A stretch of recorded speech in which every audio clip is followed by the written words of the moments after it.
Salut à toutes et à tous, les loulous, c'est le rebelle capitaliste, j'espère que vous allez bien. Alors petite parenthèse orthographique, rebelle c'est bien E2LE, c'est un variant féminin masculin, donc il n'y a pas de souci, j'ai pas fait d'erreur, je suis bien un homme, et rebelle, E2LE, c'est bien masculin, il n'y a pas de souci. Je voulais vous faire part d'une impression que j'avais et qui devient de plus en plus prégnante et qui porte sur la sensibilité à l'inflation.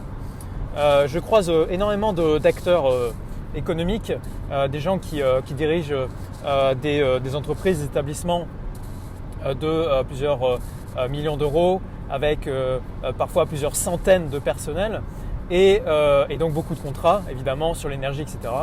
Et c'est des personnes il y a 6 mois qui ne tenaient pas du tout ce discours quand même assez alarmiste sur l'inflation. C'est-à-dire qu'on est passé d'un discours relativement neutre à un discours franchement catastrophique, j'ai l'impression en tout cas, où les gens commencent à se dire mais où ça va s'arrêter, quand ça va s'arrêter, comment on va faire.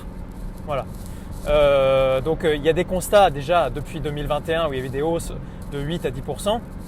Et là, vous avez des acteurs qui ont intégré le fait que des fois, ça pouvait taper les 20% sans problème du tout. Donc j'ai constaté ça quand même et je voulais vous en faire part parce qu'il me semble que c'est très important au niveau de l'allocation de vos ressources, de vos capitaux au regard de la psychologie des marchés. Parce que la psychologie des marchés, on parle de psychologie des marchés, mais in fine, la psychologie des marchés, c'est d'abord la psychologie des foules. C'est parce que les marchés les marchés répercutent une psychologie des foules. Attendez, je vais laisser doubler là parce qu'il commence à me casser les couilles l'autre là, voilà. Allez, double-moi, parfait. La psychologie des marchés, quelque part, elle répercute la psychologie des foules. C'est pas quelque chose de complètement déconnecté. Évidemment, la psychologie des marchés sur les marchés financiers est beaucoup plus spéculative, volatile, nerveuse que la psychologie des foules, la psychologie des masses. Les masses sont une sorte de grosse bête, un gros animal qui a des besoins primaires et qui bouge de façon très primitive et très longue. C'est quelque chose qui a du mal à se mettre en route. Mais les marchés, eux, ils sont toujours sur l'anticipation. Et de fait, ils anticipent avec les informations dont ils disposent et souvent les informations sont partielles. Et donc, c'est ce qui fait qu'on a cette volatilité. Mais nous, on s'en fiche puisqu'on est sur la value, on n'est pas sur la spéculation court terme. Et donc, ce qui nous importe, c'est en effet d'avoir une bonne vision, une bonne sensibilité sur ce que les masses pensent à un moment donné et quel est quand même un petit peu le timing plus ou moins long terme qu'on suppose devoir arriver.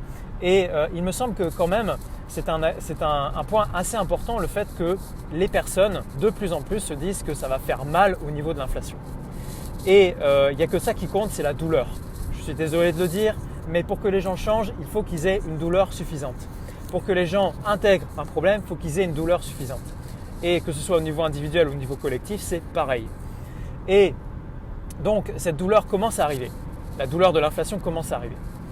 Et j'ai fait déjà plusieurs vidéos sur ces histoires de timing par rapport à l'inflation et donc par rapport à l'actif majeur anti-inflation qui est l'or, l'or métal et secondairement l'argent métal, où je disais qu'en effet, souvent nous les acteurs sur les marchés financiers, on a l'impression que ce qui est nécessaire est forcément imminent.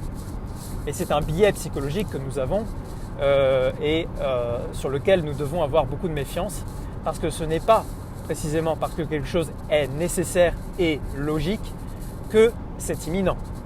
Ça peut prendre beaucoup plus de temps que ce qu'on pense et des investisseurs value, des investisseurs dans les minières, etc. se sont foutus par la fenêtre depuis 2021, j'en suis désolé pour eux. Il y a littéralement des investisseurs, des gérants de portefeuille value qui se sont jetés par la fenêtre parce qu'ils n'en pouvaient plus de subir en fait les arbitrages par rapport aux valeurs de croissance qui leur taillaient des croupières alors que au niveau value, au niveau du fond du problème, au niveau de la valeur intrinsèque économique, ces investisseurs value avaient raison. Voilà.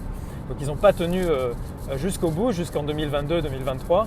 Mais je pense que quand même, ce revirement psychologique au niveau des foules va nous amener une sensibilité particulière à l'inflation de plus en plus forte en 2023. Et il est possible qu'à ce moment-là, en gros, on ne puisse plus trop, au niveau des autorités, noyer le poisson. Voilà, l'inflation va devenir un sujet trop important, trop gros pour qu'on puisse le noyer encore, pour qu'on puisse dire que c'est la Russie, etc. Les gens ne vont plus marcher là-dedans. Donc, il est possible qu'en 2023, on ait un tressaillement de l'or. On verra bien. Vous savez ce que j'en pense. C'est probable, mais ce n'est pas certain. Allez, je vous souhaite une bonne journée. Ciao!